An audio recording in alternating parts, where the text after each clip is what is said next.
Do Đạt quá tức cái chuyện mà má đép vào không ra nên Đạt bay luôn.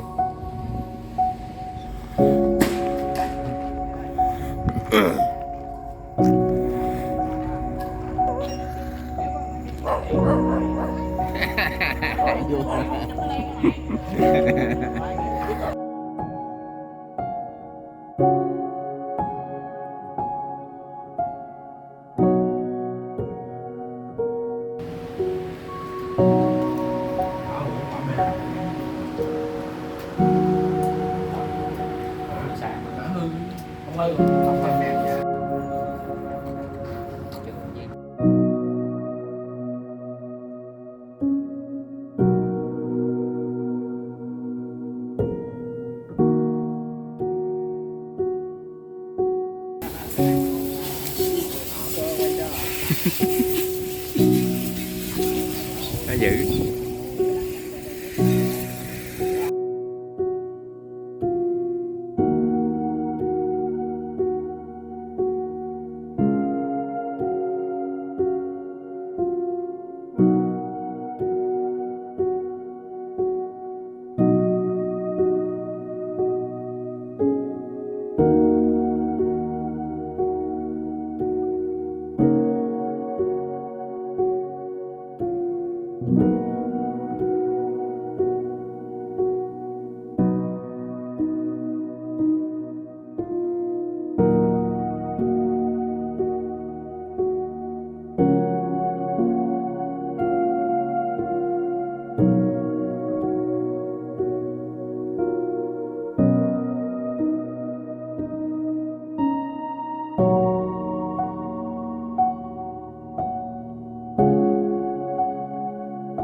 Những năm tháng ấy mình đã đi qua, những đôi mắt ấy nhìn về phương xa, dù có bao gian khó hãy nhớ nụ cười là món quà.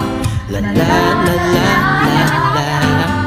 Đời đổi thay, thế giới vẫn quay, tuổi thanh xuân như gió như mây, cười thật tươi lên khi đôi môi ta còn đó mong năm tháng ấy quay lại được không. Những tháng ngày năm đó ta đã cười thật tươi, 18 đôi mươi nhưng nụ cười đẹp nhất đời.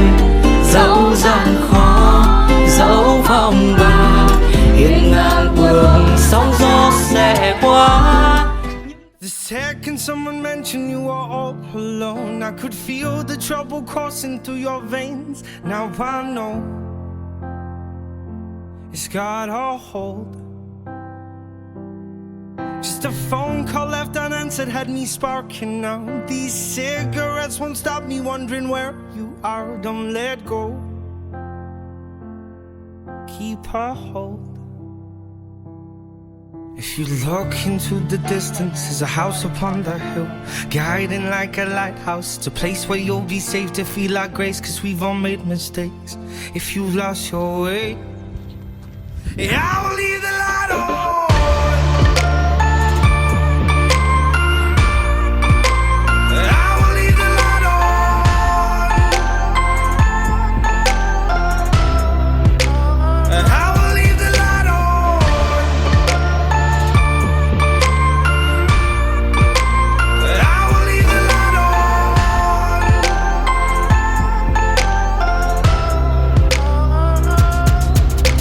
Tell me what's been happening, what's been on your mind. Lately you've been searching for a darker place to hide. That's alright, but if you carry on abusing, you'll be robbed from us. I refuse to lose another friend to drugs. Just come home, anh chừa cho em mấy cái xương với lại nước pha lấu. Don't let go. If you look into the distance, there's a house upon the hill, guiding like a lighthouse. It's a place where you'll be safe to feel our grace, cause we've all made mistakes. If you've lost your way, I will leave the light on.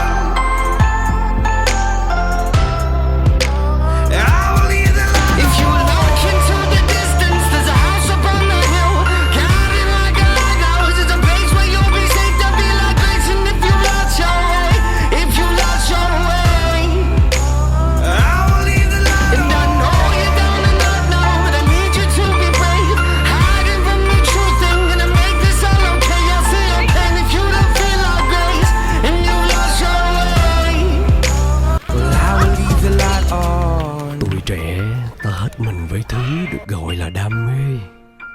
I will leave the light on. Vậy đã bao giờ bạn trò chuyện về đam mê của mình chưa? Cause I will leave the light on.